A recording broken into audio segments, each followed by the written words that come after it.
भारतीय जनता पक्षाच्या राज्य युवा मोर्चाचे अध्यक्ष म्हणून कृष्णराज महाडिक यांची निवड झाल्यानंतर आपल्याशी बोलायला किंवा आपल्याशी भेट घ्यायला इथं आलेले आहेत. पण मी तर म्हणेन की हे आता पद मिळालं म्हणून ते आलेत असं अजिबात नाही. मला आठवतंय त्यांच्या पायाला एक जखम झाली होती त्यांच्या, आणि ते आधार घेऊन त्या ह्याचा इथं एकदा आले होते. म्हणजे माहिती आहे कोल्हापूरचं राजकारण, कोल्हापूरचं सांस्कृतिक, धार्मिक, आर्थिक सगळ्या घडामोडीवर बोलायला. म्हणजे मला एक त्यातनं जाणवलं की राजकीय नेते फारसं सगळं माहीत आहे अशा ह्याच्यात वावरत असतात. पण मी यांचा जो प्रेझेन्स बघितला सर, माहिती करून घेण्यासाठी खास आले, आणि ते इतक्या वेगवेगळे प्रश्न विचारून त्यातलं आणि खोलातली माहिती विचारत होते. एखाद्या माणसाचं काय नेचर आहे त्याच्यावर. म्हणजे सगळ्या सरांनी मिळून ट्युशन घेतलेली माझी त्या दिवशी म्हणजे तर आज तर त्यांच्याकडे एक मोठी जबाबदारी आलेली आहे. म्हणजे ज्याचा म्हणजे वेगावर आरूढ झालेले म्हणून ज्यांची यापूर्वी ओळख होती, म्हणजे रेसरच्या स्पोर्ट्सच्या त्या क्षेत्रात त्यांचा एक वेगळा दबदबा, एक नाव, एक कर्तृत्व होतं. म्हणजे ते वेगाशी स्पर्धा असते तिथं, वेळ आणि वेगाची. त्यात तर त्यांनी ती कामगिरी करून दाखवली. राजकारणात आले आणि एक वेगळ्याच चर्चेचा विषय ते बनून गेले. जरूर त्यांच्यावर टीका झाली की बाबा राजकीय घराण्यातले पुन्हा एक कोल्हापूर जिल्ह्यात इथं आला, त्यांचं राजकीय पार्श्वभूमी आहे म्हणून आली. पण आज तुम्ही येणार म्हटल्यानंतर आम्ही असं सवाल जवाब किंवा तुम्हाला क्रॉस करायचं, तुम्हाला आता ठोकून काढायचं किंवा तुमच्यावर स्तुतीचा वर्ष असं नाही ठरलेलं. तुमच्याशी गप्पा आमच्या मनात काय काय जे दडलेलं आहे नक्की ह्या सगळ्यांनी विचारायचं असं ठरवलेलं आहे. सर्वप्रथम सर्वांनाच माझा नमस्कार.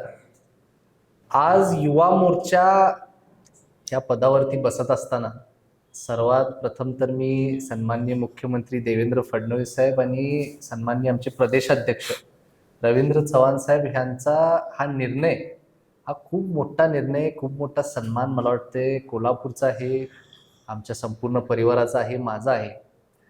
आणि राजकीय क्षेत्रात काम करण्याच्या आधी जर पार्श्वभूमी आपण बघितला तर जसं आपण बोललात की माझी पहिली ओळख ही एक रेसर म्हणून आहे. हे पण अगदी खरं आहे. स्पोर्ट्समध्ये ज्या गोष्टी एका यंग वयामध्ये शिकायला मिळाल्या, डिसिप्लिन, हार्डवर्क, स्पोर्ट्समनशिप मला वाटते सगळ्यात महत्त्वाची त्यामधली, की हार पचवण्याची क्षमता ही स्पोर्ट्समधनं डेव्हलप होते. आज आपण बघतोय की बरेच युवा पिढीमधले लोक किंवा युवा पिढी एकत्रित कुठल्याही गोष्टीला फार सिरियसली घेतात, डिप्रेशनमध्ये जातात. म्हणजे आम्हाला साहेब आमचे वडील सांगतात, म्हणजे तुमच्या पिढीला डिप्रेशन काही शब्दच माहीत नव्हता. म्हणजे एवढे रिझिलियंट लोक होतात आपण. परंतु स्पोर्ट्समनशिप एक खूप महत्त्वाची क्वालिटी मला वाटते प्रत्येकाच्या जीवनात असली पाहिजे. रेसिंग क्षेत्रात काम करत असताना सुद्धा अभिमानाने सांगतो की मी पहिला भारतीय आहे आपल्या देशासाठी सुवर्ण पदक मिळवणारा फॉर्म्युला 3 वर्ल्ड चॅम्पियनशिपमध्ये. आणि तो प्रवास 2020 मध्ये कोविड काळामध्ये थांबला. आल्यानंतर सुद्धा मी एक असा व्यक्ती आहे जो जागेवरती कधीच बसत नाही. मला काय ना काहीतरी करत राहायला लागते, नवीन गोष्टी शिकायला मला आवडतात. आणि त्यामुळं कॉन्टेंट क्रिएशन किंवा सोशल मीडियाच एकत्रित फार वाढत होतं. आणि खास करून आमची पिढी आपण बघताय की संपूर्णपणे आज कुठल्याही गोष्टीची माहिती घेण्यापासून, अभ्यास करण्यापासून ह्या सगळ्या गोष्टी आता सोशल मीडियाच्या माध्यमातून होतात. आणि त्यामध्ये आम्ही बघितलं की कॉन्टेंट क्रिएटर्सची वाढ सुद्धा मोठ्या प्रमाणात होते. म्हणजे आज संपूर्ण देशभरामध्ये सुद्धा लाखोच्या संख्येने आता कॉन्टेंट क्रिएटर्स झालेत. आणि त्यामुळे मी सहज म्हणलं की त्यामध्ये आपण एक घरात कोविडचा पिरियड आहे, सगळे आहे, तर कॉन्टेंट क्रिएशन चालू करूया. आणि तसं त्याची सुरुवात झाली. म्हणजे सहज ते करत करत मला वाटते लोकांना थोडी उत्सुकता होती की एका खासदार महोदयांच्या घरात लोक कसे राहत असतील. आणि म्हणूनच पहिल्या ब्लॉगपासूनच व्हिडिओज फार व्हायरल होते. थोड्या महिन्यांनी त्यातून उत्पन्न यायला चालू झालं. मी एक फार स्वतःला भाग्यवान व्यक्ती समजतो. माझ्या परिवाराने, माझ्या आई वडिलांनी मला सगळं दिलंय. आणि त्यामुळे जेव्हा उत्पन्न यायला लागलं तेव्हा आपण ते कुठल्या तर चांगल्या गोष्टीसाठी वापरायला पाहिजे असा एक विचार करून मी ते सामाजिक कार्यासाठी वापरायला चालू केलं. आज सुद्धा आता 4 वर्षापासून मला आता सोशल मीडियाच्या माध्यमातून काही ना काहीतरी रेव्हेन्यू येतो. तो आज सुद्धा प्रत्येक महिन्याला समाज कार्यासाठीच वापरला जातो. त्याचा दुसऱ्या कुठल्याही गोष्टीत कधी गुंतवणूक झालेली नाहीये. आणि ते करत करत हे संपूर्ण म्हणजे सोशल मीडिया व्हिडिओज करत असल्याने समाजकारण हे करत करत मला वाटतं युवा पिढीमध्ये फार मोठ्या प्रमाणात त्याची प्रसिद्धी झाली. युवा वर्ग मोठ्या प्रमाणात माझ्याशी जोडला गेला. मला असं वाटतं युवा वर्गापेक्षा सुद्धा महिला वर्ग जास्त मोठ्या प्रमाणात माझ्याशी जोडला गेला. कारण आज सुद्धा मी कुठेही गेलो तर महिला जास्त भेटतात आणि त्यातल्या त्यात एखादा युवक जरी भेटला तर तो सांगतोय माझ्या आईमुळे मी तुमचे व्हिडिओ बघायला चालू केले. त्यामुळं मला वाटतं कौटुंबिक आमचं जे वातावरण घरामध्ये आहे किंवा आमची फॅमिली कशी राहते हे बघून लोकांना भावते आणि त्यातून चांगले संदेश जातात. म्हणजे ह्या सोशल मीडियाचा इम्पॅक्ट कसा होतोय हे आम्ही सुद्धा विचार केलं नव्हतं, पण लोकांना एकदम सकारात्मक भूमिका आहे त्यांची या बाबतीत. ह्या सगळ्या गोष्टी होत असताना 2022 मध्ये जेव्हा सन्माननीय खासदार धनंजय महाडिक साहेब यांची राज्यसभेशी निवडणुकीत उतरायची अशी घोषणा झाली, तर त्या क्षणापर्यंत माझा आणि राजकारणाचा काही संबंध सुद्धा नव्हता किंवा मी काय कुठल्या गोष्टीसाठी इच्छुक सुद्धा नव्हतो. किंवा आमच्या वडिलांनी आम्हाला सांगितले की तुम्ही तिन्ही मुलांनी म्हणजे मी आणि माझे दोन्ही मोठे भाऊ तुम्ही राजकारणापासून लांबच राहायचं. पण त्या निवडणुकीच्या प्रक्रियेत म्हणजे राज्यसभा ती अशी एक निवडणूक होती की 6 सीट परंतु 7 उमेदवार. म्हणजे राज्यसभाच्या निवडणुका कधी होत नव्हत्या, पण 25 वर्षानंतर ती झाली. आणि ती झाल्यानंतर मी जवळून ती पूर्ण निवडणूक प्रक्रिया बघितली. मला खूप मोठमोठ्या मंत्री महोदयांच्या मीटिंग्समध्ये म्हणजे कोपऱ्यात बसायचो हळूच, पण ते बघायला मिळाले आणि त्यांच्या अनुभवातनं फार प्रेरणा मिळाली, फार गोष्टी शिकायला मिळाल्या. आणि मग एकत्रित राजकारण काय असते, कसं असते ह्याचा एक ग्लिम्स मिळाला म्हणजे. तिथून कुठंतरी ती निवडणूक झाल्यानंतर राजकीय क्षेत्रात काम करण्याची इच्छाशक्ती वाढत गेली. मग कोल्हापूरमध्ये सुरुवात केली. धनंजय महाडिक युवा शक्तीची संघटना जी आज संपूर्ण जिल्ह्यामध्ये मोठ्या प्रमाणात काम करते, त्यांच्या भेटी घ्यायला चालू केल्या, जिल्ह्यात दौरे लावले, प्रत्येक तालुक्यांमधली माहिती घेतली. असं करत करत कुठल्याही इलेक्शनचा हेतू डोक्यात न ठेवता मी काम फक्त करत गेलो. आणि मग काम करत असताना ऑटोमॅटिकली म्हणजे माझ्या कामातूनच लोकांच्या मध्ये किंवा जे पक्ष पातळीवरती सर्वे झाले, असं करता करता विधानसभेमध्ये माझं नाव चर्चेत आलं. मी कधी जाहीरपणे बोललो नाही की माझी निवडणूक लढवण्यामध्ये इच्छाशक्ती आहे किंवा काय, पण त्या गोष्टी घडत गेल्या. आणि मग 24 मध्ये एक स्कोप दिसला की बाबा आपल्याला हे शक्य होऊ शकेल आणि म्हणून मग त्या कामाला सुद्धा लागतो. परंतु ज्या मतदारसंघामध्ये मी इच्छुक होतो तिथं भारतीय जनता पार्टी हा पक्ष लढवू शकला नाही. ती मित्र पक्षासाठी किंवा युतीमध्ये जे पक्ष होते त्यांच्यासाठी सोडावी लागली आणि मग त्यावेळेस थांबायला लागलं. परंतु तरी काय कुठल्या बाबतीत मी काही निराश सुद्धा झालो नाही. मी काम करत राहिलो. महानगरपालिका निवडणूक आल्या 1 वर्षानंतर आणि त्यामध्ये सुद्धा असं झालं की ती निवडणूक तर अजिबात डोक्यात नव्हती, परंतु पक्षपातीवरतीच निरोप आला की निर्णय झाला की तुम्हाला एका संविधानिक पदावरची निवडणूक असल्यामुळे त्यात उतरायचं आहे.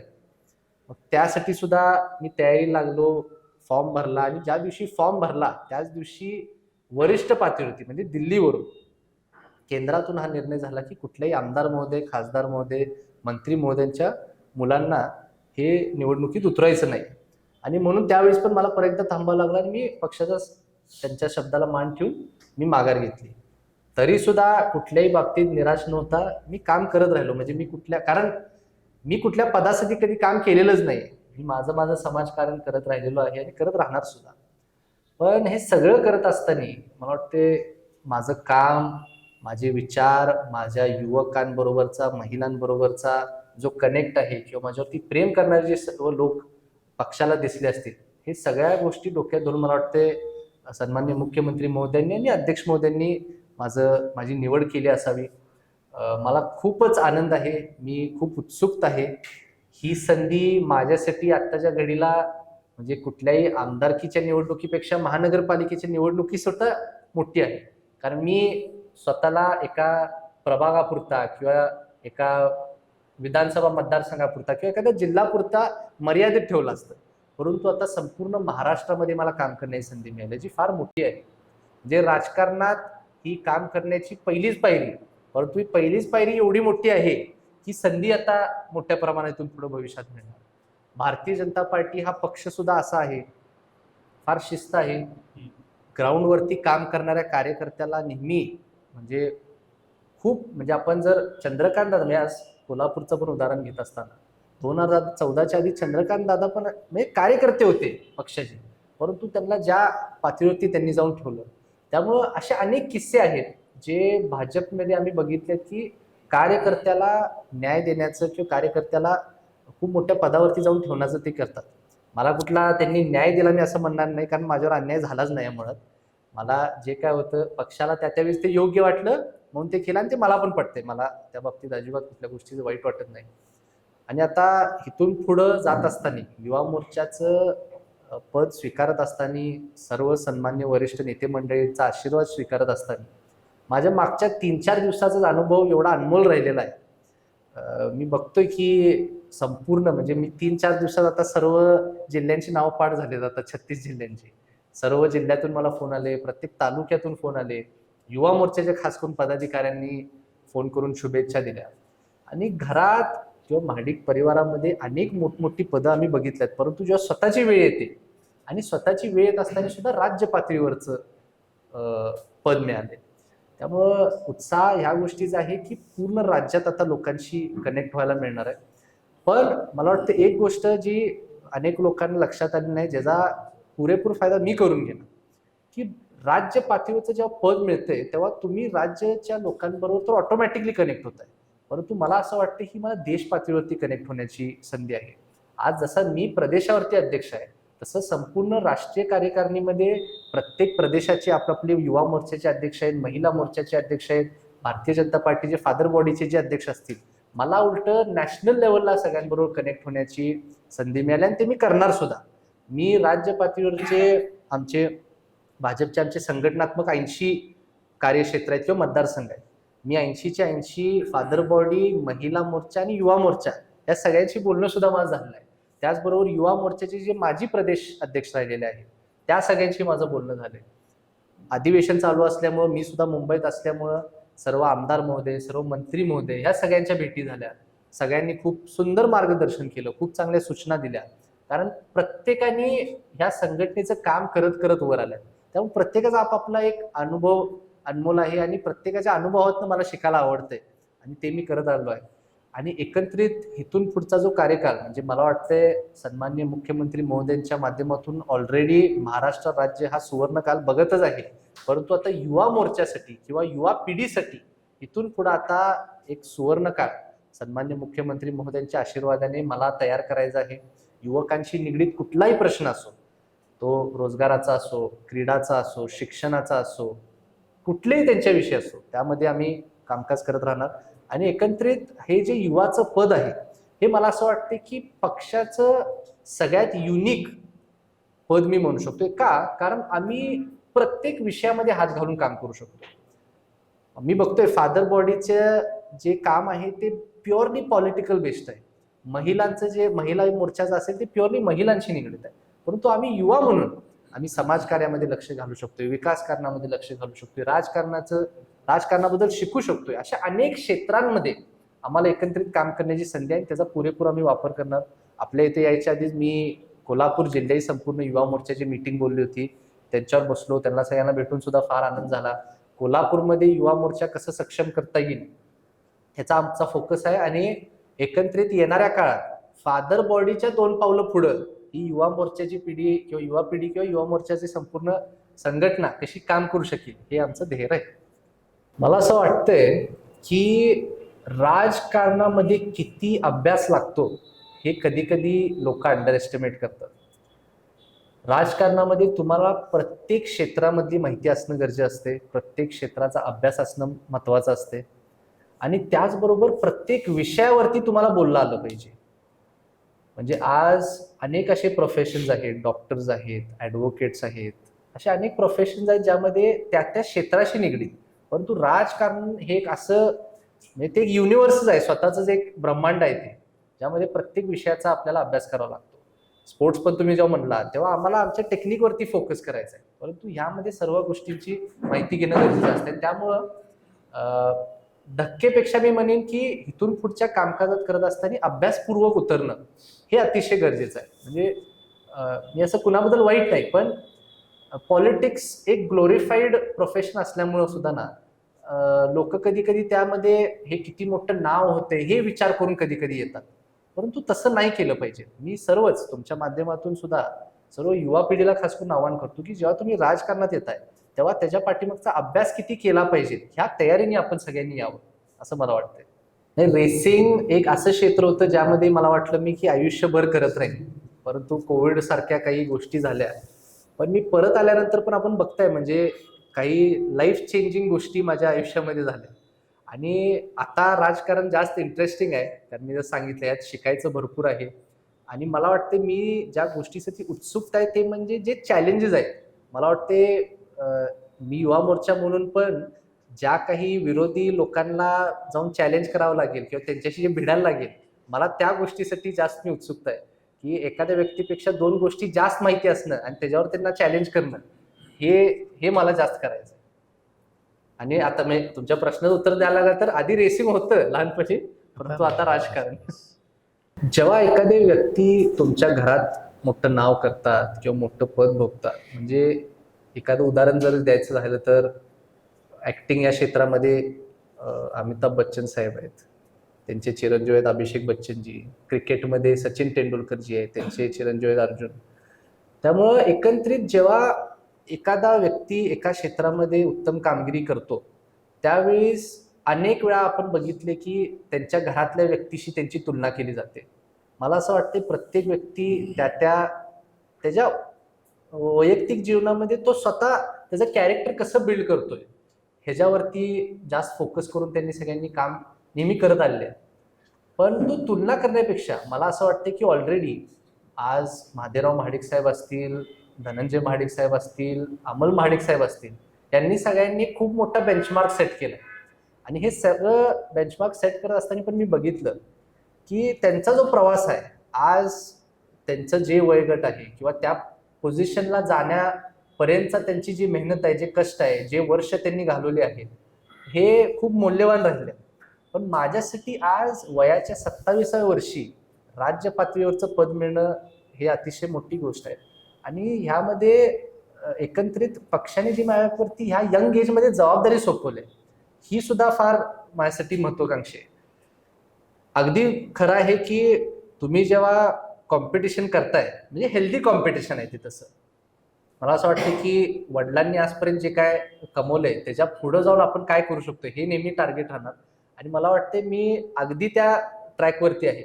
मला असं वाटतं की आमच्या वडिलांनी सुद्धा नेहमी चॅलेंज केले. म्हणजे आम्हाला लहानपणी साहेब आमचे वडील म्हणायचे की मी जे केले ह्याच्यात धापट जर तुम्ही करू शकला नाही तर तुम्ही तिघं, म्हणजे मला माहित नाही काय तुम्हाला म्हणायचं, परंतु मला असं वाटते येणाऱ्या काळात मी माझ्या वडिलांपेक्षा एक हेल्दी कॉम्पिटिशन म्हणून त्यांच्या धापट नाही, त्यांच्या 100 पट करून दाखवू शकते.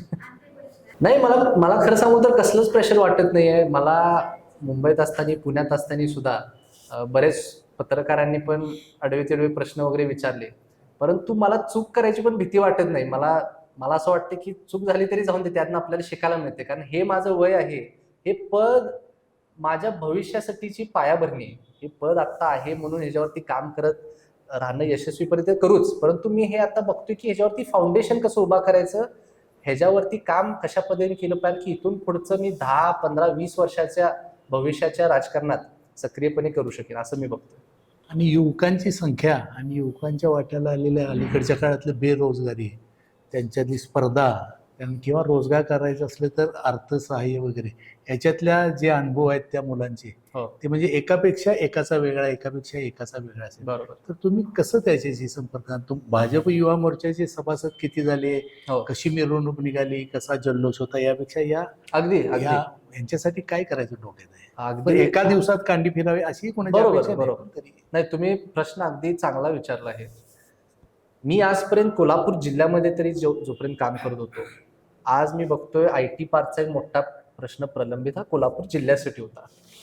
पहिली गोष्ट तर सांगतो की सर्व महायुतीच्या नेते मंडळींनी आजपर्यंत जे काय त्या IT पार्कसाठी कामकाज करत आले आहेत, ते अगदी खरंच शेवटच्या टप्प्यात आहे आणि मला खात्री आहे की ते लवकरच आपल्याला होताना दिसेल.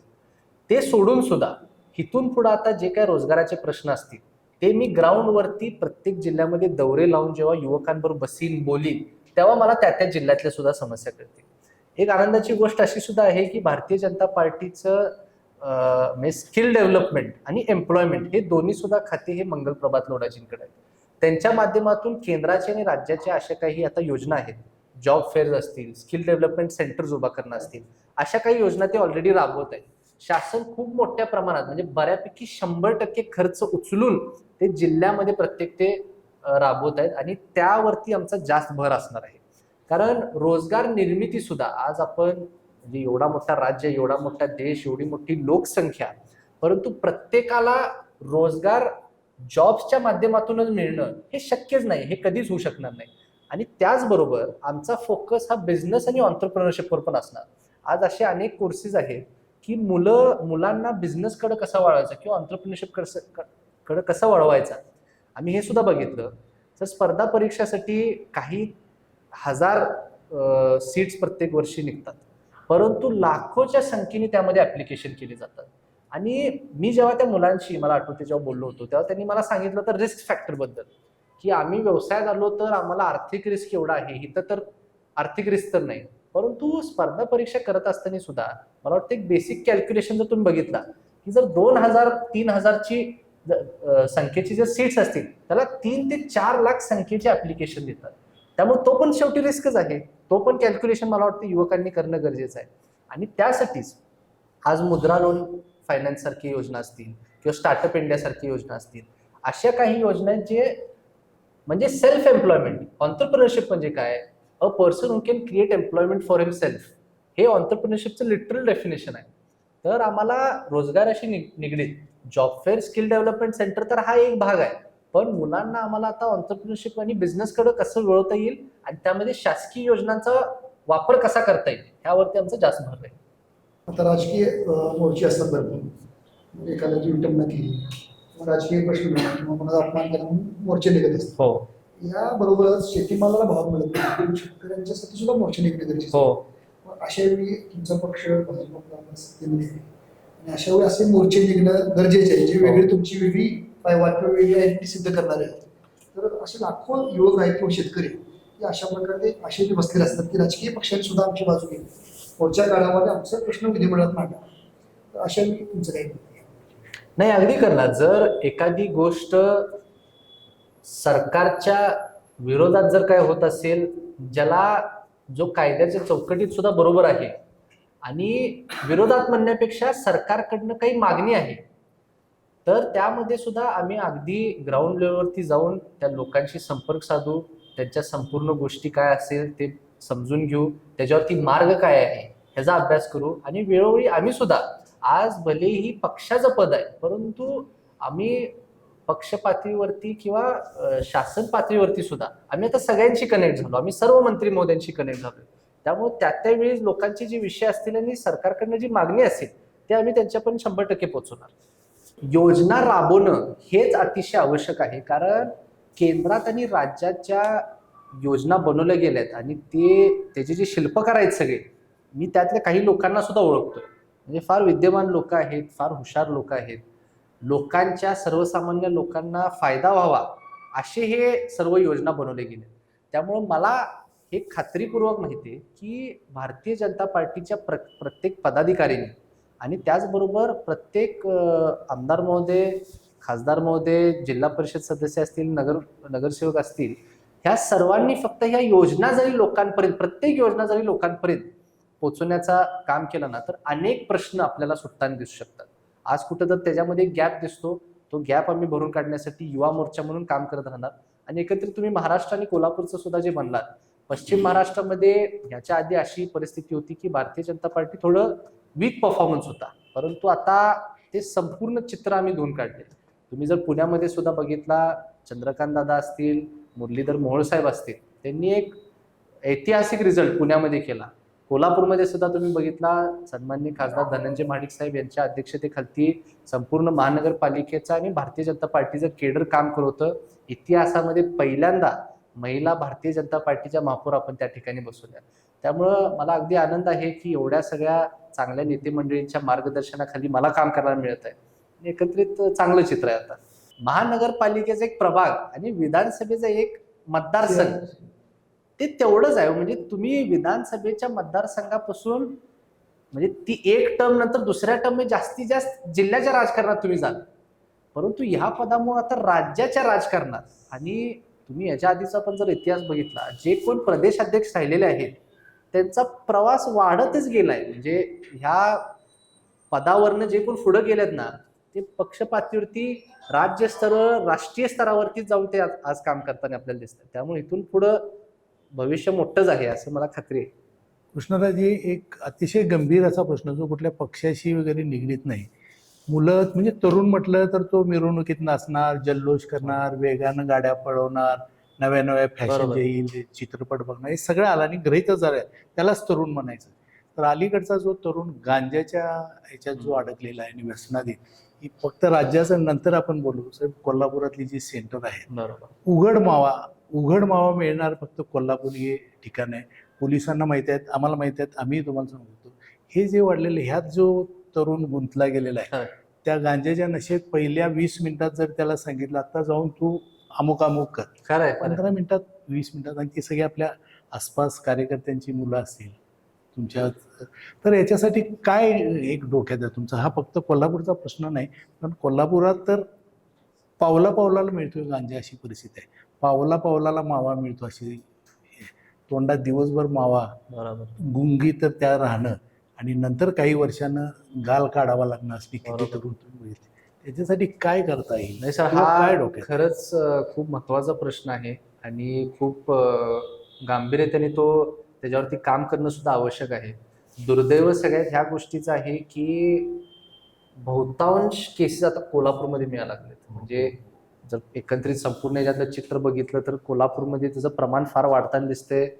वेळोवेळी आजपर्यंत आमचे संपूर्णच पक्षाचे लोक असतील किंवा मी आम्ही स्वतः सुद्धा निर्व्यसनी आहे आणि आम्ही जिथं कुठं बोलायला जातो किंवा लोकांच्या समोर काही कार्यक्रम असेल तेव्हा हा संदेश आम्ही आजपर्यंत नेहमी देत आलेलो आहे आणि राहणार सुद्धा. मुलांनी ह्यापासून लांब राहणं अतिशय आवश्यक आहे. या गोष्टीचा तुम्हाला किती मोठा तोटा आहे हे आम्ही सुद्धा समजवण्याचा प्रयत्न करतो. परंतु सर, मला असं वाटतं की तुम्ही जसं आता बोललात आणि तुमच्यासारख्या काही लोकांपासून आम्ही सूचना घेऊन ऍक्च्युली ग्राउंडवरती हे पूर्णपणे टाळण्यासाठी मिळायचंच हे बंद. कसं काम केलं पाहिजे ह्याच्यावरती आम्ही जरासं पोलीस प्रशासनाबरोबर बसू. Yes. मला वाटतं त्यांच्याकडनं सगळ्यात योग्य अशी माहिती आणि सूचना मिळतील की युवकांना ह्याच्यापासून लांब ठेवण्यासाठी काय करता येईल. तर आम्ही हे तुमची 100% सर सूचना घेऊ आणि पोलीस प्रशासनाबरोबर बसून ह्याच्यावरती ग्राउंड लेवलला उतरून आम्ही काय काम करू शकतोय ह्याच्यावरती आम्ही सर अभ्यास करेल नक्कीच. मला तुम्हाला विचारायचं की डिप्रेशन येणं स्वाभाविकच आहे, तर तुम्हाला कधी ते आले का आणि त्यातून बाहेर कसं पडलं? मी तेच तुम्हाला सांगतोय, डिप्रेशन येणं स्वाभाविक नाहीये. मी सर, तुम्हाला लहानपणी डिप्रेशन काय माहित होतं किंवा तुम्ही डिप्रेस कधी झालाय? आपल्या पिढीला मी सांगतो ना तुम्हाला, हे का चालू झाले मी ते तुम्हाला सांगतो. आपल्या वरच्या पिढीला डिप्रेशन काय माहीतच नाहीये. का? कारण ते ज्या कष्टातनं वर आल्यात ना, किंवा म्हणजे एक शब्द तुम्हाला सांगतो, रेझिलियन्स म्हणजे काय?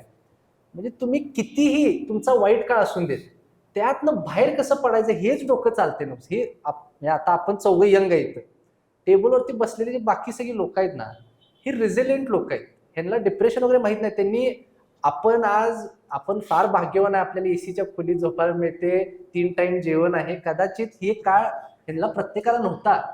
तुम्ही सर कदाचित कॉलेजला सायकलवर जात असाल, चप्पल असेल तुमच्या ह्याच्यात, आपल्याला शूज आहे, गाडीतनं फिरायला मिळते. आणि ह्या पिढीने जे केलं उभा ना, त्यामुळे आपल्याला हे प्रिव्हिलेजेस आहे, पहिली गोष्ट. दुसरी गोष्ट, डिप्रेशनचं एक मेजर कारण मी बघतोय ते सोशल मीडियाच आहे. मी स्वतः जरी सोशल मीडिया कॉन्टेंट क्रिएटर असलो, तुम्ही माझे ह्याच्या आधीचे भूतकाळातले भाषणं काढा, मी सोशल मीडियाला कधीच प्रमोट करत नाही. मी कधीच म्हणत नाही कॉन्टेंट क्रिएशनकडे वळा किंवा हे करा. जर एखादा कॉन्टेंट क्रिएटर फुल टाइम सोशल मीडिया करत असेल, मी त्याला हा सल्ला देतो की हे फुल टाइम करू नका, हे लॉंग रन मध्ये चांगलं नाही आहे. तुम्ही पॅशन म्हणून करा, मज्जा मस्ती म्हणून करा. आणि जे लोक बघतात सुद्धा ना, तुम्ही मज्जा म्हणून बघा. म्हणजे बाबा, तुम्ही संध्याकाळी जर कंटाळून घरी आला असाल आणि तुम्हाला एक अर्धा तास टाइमपास करायचा आहे आणि तुम्हाला एंटरटेनिंग ब्लॉग्स बघायचे तर तुम्ही करा. पण सोशल मीडियाचा आजचा जो स्क्रोलिंग टाइम झालाय, मी कुठल्याही युवकाचं बघतोय आज 6 तास 7 तास त्या सोशल मीडियावरती ते घालवतात. आणि अनेक कॉन्टेंट क्रिएटर्स वेगवेगळ्या त्यांच्या लाईफस्टाईलवरती बनवतात. एखाद्या व्यक्ती अमीर असतो, एखादा व्यक्ती गरीब असतो. तर काय होते, ह्या कॉन्टेंट क्रिएशनच्या माध्यमातून जर एखादा मुलगा आहे, तो त्याचं फरारीमध्ये गाडी फिरवताना त्याचा मोठा बंगला असतो, आपल्याला माहित सुद्धा नाही की त्याचा आहे का त्यांनी भाड्यावर घेतलाय ते व्हिडिओ पुरता. पण हे सगळं बघून ना, आपली आजची युवा पिढी कुठं तर स्वतःला एवढे मोठे टार्गेट्स देतात जे खूप कमी वेळात अनअचिवेबल असतात. म्हणजे त्याला काय वाटतं की बाबा, अरे ह्याच्याकडे आहे तर मला पण हे केलं पाहिजे, मी लवकर पैसे कसा मिळवू शकतोय. आणि ते लवकर होत नाही. त्या लवकरच्या नादात ना ते काहीतरी स्टेप्स घेतात, अयशस्वी होतात आणि ती हार पचवण्याची त्यांच्यात क्षमता नसते. त्यामुळं हे डिप्रेशनचे सायकल्स चालू होतात. मला एक सांगा, शाळेला जाणाऱ्या मुलांचं आज आपण सुसाईडचे केस ऐकतोय. सुसाईड करायला पण धाडस लागते. हे सुसाईडच्या लेवलला जास्तपर्यंत जर त्यांची विचारसरणी जात असेल तर ही अतिशय वाईट गोष्ट आहे आणि त्यामध्ये सोशल मीडियाचा एक खूप मोठा इम्पॅक्ट आहे. हे पहिलं. दुसरी गोष्ट आहे ती मला वाटते पेरेंटिंग आहे. आजच्या मुलांना मला वाटते भरपूर लाडवण सुद्धा ठेवलेलं आहे. जी गोष्ट पाहिजे ती लगेच मिळवून दिली जाते. म्हणजे सर हे ऑफ द रेकॉर्ड हे घालू नका, पण थोडक्यात सांगतो. आमच्यात काय होतं, मुला म्हणजे आम्ही तिघं भाऊ, त्यामुळे तुम्ही विचार करू शकता आईने कसं सांभाळलं काय माहिती आम्हाला. भांडणं झाली नाही ते रडते त्याला पहिलं मार खायचं. त्यामुळं मला वाटतं पेरेंटिंग हे अतिशय महत्वाचं आहे. आज आपण बघतोय मुलं, लहान लहान मुलं जर 2-3 वर्षाची ते फोनवर व्हिडिओ बघतायत, त्याशिवाय जेवत नाहीत. पालक अभिमानाने सांगतात ते स्वतः फोन उघडतोय, पासपोर्ट घालून स्वतःचा व्हिडिओ काढतोय. हे अभिमानाच्या गोष्टी नाही आहे. मुलांना फोनपासून लांब आणि पुस्तकांकडे जास्त वळवणं गरजेचं आहे. त्यामुळं सोशल मीडिया आणि पेरेंटिंग हे दोन खूप महत्वाचे विषय आहेत लोक डिप्रेशनमध्ये जाण्यासाठी. पेरेंटिंगमध्ये अजून एक विषय सांगतो. जर एखादा मुलगा एखाद्या क्षेत्रामध्ये काम करतोय, स्पोर्ट्स खेळत असेल किंवा एक्झाममध्ये त्याला चांगले मार्क्स मिळत नाहीत, स्पोर्ट्स खेळताना 1 नंबर अपेक्षित होता 4 नंबर आला असेल, काही फरक पडत नाही. पण त्यावरती कधी कधी पेरेंट्स सुद्धा एवढं ओव्हर रिॲक्ट करतात की बाबा तुला 90% कशी पडली, 95 पडायला लागतंय. ह्या प्रेशरमध्ये ती मुलं येतात. आजपर्यंत मी जेव्हा रेसिंग क्षेत्रामध्ये काम केले, मी जेवढे यश बघितले त्याच्याहून डबल पराभव सुद्धा बघितलाय. परंतु मला जेव्हा पराभव आला ना सर, मला कधी आई वडिलांनी असं प्रेशर घातलं नाही की हरलास कसं काय, एवढं प्रॅक्टिस तर केलायस. तर हे एक महत्वाची गोष्ट आहे जी पालकांनी समजणं सुद्धा गरजेचं आहे. तुम्ही पेरेंटिंग करत असताना मुलांना कसं तयार करताय, त्यांना कसं सपोर्ट करताय. फेलियर्स येणार ना, फेलियर्स प्रत्येकाच्या जीवनात येणार. फेलियर्स मधनच आपण शिकतोय. माझे आज किती फेलियर झाले मगच आज कुठेतरी ह्याला आलं ना. पण त्यासाठी संयम ठेवला पाहिजे. प्रत्येकाला संयमाचं महत्व कळायला पाहिजे. हे जर गोष्टी करत राहिले तर मला वाटते डिप्रेशन हा आपण प्रश्न सोडवता येईल. माझा जो 3 वर्षाचा कार्यकाल आहे, तुम्हाला ह्या 3 वर्षाच्या कार्यकालमध्ये राष्ट्रीय पातळीवरची एखादी पदाधिकारी किंवा एखादी मोठी व्यक्ती मला शाबासकी देताना तुम्हाला फोटो दिसेल. एवढंच सांगतो तुम्हाला. लग्न कधी करणार? लग्नाचा प्रश्न मला आता वारंवार विचारला चाललाय आणि ह्याच्या आधी पण मी खरं तर एवढा बिझी राहिलेला आहे. आता तर संपूर्ण राज्यभर दौरा वगैरे करायचा, परंतु ती जबाबदारी आता मी माझ्या आईला देऊन टाकली. माझ्या आईला जी कुठली मुलगी योग्य वाटते तिच्याशी आता. पण तुमच्या डॅडीनी 2025 तुमचं वाजवणार असं सांगितलं होतं. अविड फॉलोअर आहे ते.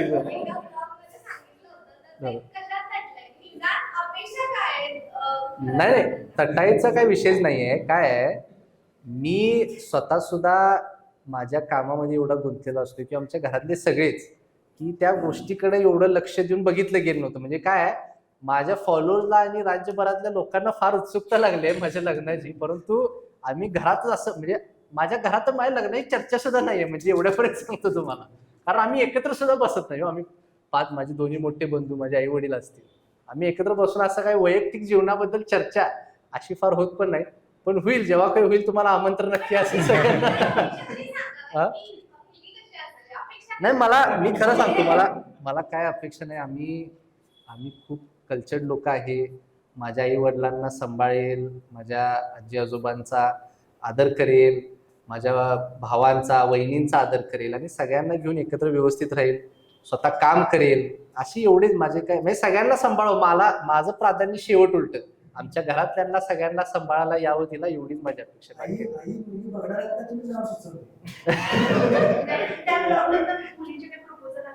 कुठलं नाही येतात ना, म्हणजे ते येतात. आता काय होतं तुम्हाला सांगतो, मलाच फोन येतात, तुम्हाला एक पत्रिका पाठवली, तर मला लाज वाटते ती. म्हणजे ओपनली मीच त्यांच्यावर त्या गोष्टी कसं बघायचं. त्यामुळे मी ते सगळं घरातल्यांवरती सोपवलंय. आणि नाही नाव सुचविल कदाचित भविष्यात थोड्या दिवसात सुचविल. टाइम मॅनेजमेंट ही खूप महत्वाचं स्किल आहे आणि प्रत्येक राजकीय व्यक्तीला ते शिकणं अतिशय आवश्यक असते. म्हणजे तुम्ही जेव्हा एखाद्या पदावरती येताय तेव्हा तुम्ही तुमचा कार्यकाल कसा युटिलाइज करताय. आज तुम्ही जर बघितलं माझे 3 वर्ष आहेत, फक्त 36 महिने आहेत. बरेच लोकांना मी बघितले ते म्हणतात 3 वर्ष आहेत, 5 वर्ष आहेत, आता निवांत काम करायचं. मला उलट वाटते, मला 3 वर्ष म्हणते, मला असं वाटते आता उद्या संपतील आणि त्या ह्याच्यात मला एवढ्या गोष्टी करायच्या. त्यामुळं एकंदरीत 36 महिन्यामध्ये माझा जो अजेंडा आहे किंवा मला ज्या गोष्टी करायच्या आहेत हे अगदी चॅलेंजिंग आहे. टाइम मॅनेजमेंट हे अतिशय गरजेचं एक स्किल आहे जे मला डेव्हलप करणं आवश्यक आहे. मी भरपूर वाचतोय टाइम मॅनेजमेंट बद्दल, वेळ कसा वापरला पाहिजे, कुठल्या गोष्टींसाठी वापरला पाहिजे. कारण जेवढा आपण राजकारणात गुंततोय तेव्हा आपण स्वतःच्या शारीरिकदृष्ट्या मानसिकदृष्ट्या लक्ष ठेवणं गरजेचं असते. वाचन मला भरपूर आवडते. मी माझ्या स्वतःच्या मेंटल हेल्थसाठी खूप वाचन करतोय. त्यातनं शिकायला भरपूर गोष्टी मिळतात. आणि एकंदरीत अगदी खरं आहे की सोशल मीडियाला तेवढा वेळ तर आता मिळणं शक्यच नाही आहे. परंतु जेव्हा केव्हा कोल्हापूरमध्ये असेल किंवा फॅमिली बरोबर असेल, माझं व्लॉग्स फार नॅचरल आहेत. आम्ही काही स्क्रिप्ट करतच नाही, त्यामुळं असं काय प्लॅन करून नसतेच तसंही. पण जेव्हा केव्हा परिवाराबरोबर असेल तेव्हा मी व्लॉग्स करतोय, त्यामुळं ते प्रयत्न होतील. आणि तुम्ही जो प्रश्न विचारला एक मजेदार गोष्ट पण सांगतो. मी जेव्हा आमच्या व्लॉग्समध्ये जे आमचे फॅमिली ट्रिप होतात परदेशात वगैरे, इटली वगैरे आम्ही जिथं कुठे गेलो ते फार प्रसिद्ध होतात. तर मला आता पुण्यात होतो तेव्हा एक व्यक्ती येऊन विचारले की आता नेक्स्ट फॅमिली ट्रिप कुठं आहे. मी म्हटलं आता माझी नेक्स्ट ट्रिप गडचिरोली, गोंदिया, हिंगोली या जिल्ह्यांमध्ये होणार आहे. आता कुठे परदेशात जायला जमणार नाही. पण एकत्रित अगदी तुम्ही म्हणा ते खरं आहे, एक स्किल आहे जे आता डेव्हलप करत आहे. पण ही झेप माझी वैयक्तिक नाही आहे. ही झेप मला पक्षामुळे शक्य झाली आहे, आमच्या वरिष्ठ पातळीवरच्या नेते मंडळींमुळे शक्य झाले. आणि ही झेपपेक्षा मला वाटते ही जबाबदारी मोठी आहे. मी वारंवार हे सांगत आलो आहे, हे पद कृष्णराज महाडिक यांचं नाही, हे पद सर्व महाराष्ट्रातल्या युवकांचं आहे. या पदाचा युवकांनी फायदा करून घ्यावा. म्हणजे मी आज जरी ह्या स्तरावरती म्हणजे ह्या पोझिशनवरती असलो तरी मला काय वैयक्तिक त्याचा काय फायदा नाही आहे. मला युवकांसाठी या पदाचा उपयोग करून घ्यायचा आहे. त्यांचे पक्ष पातळीवरती जे प्रश्न सोडवता येतील सोडवायचे आहेत आणि राज्य शासन पातळीवरती सुद्धा ज्या काही गोष्टी करता येतील त्या आम्ही करणार. एका मोठ्या राजकीय घराण्यात किंवा नेतृत्वाच्या त्या घरात जन्म झाल्यानंतर मग लोकांच्या अपेक्षा असतात. त्याच्याबद्दल क्लिअरिटी आहे, एनर्जी आहे, कॉन्फिडन्स आहे.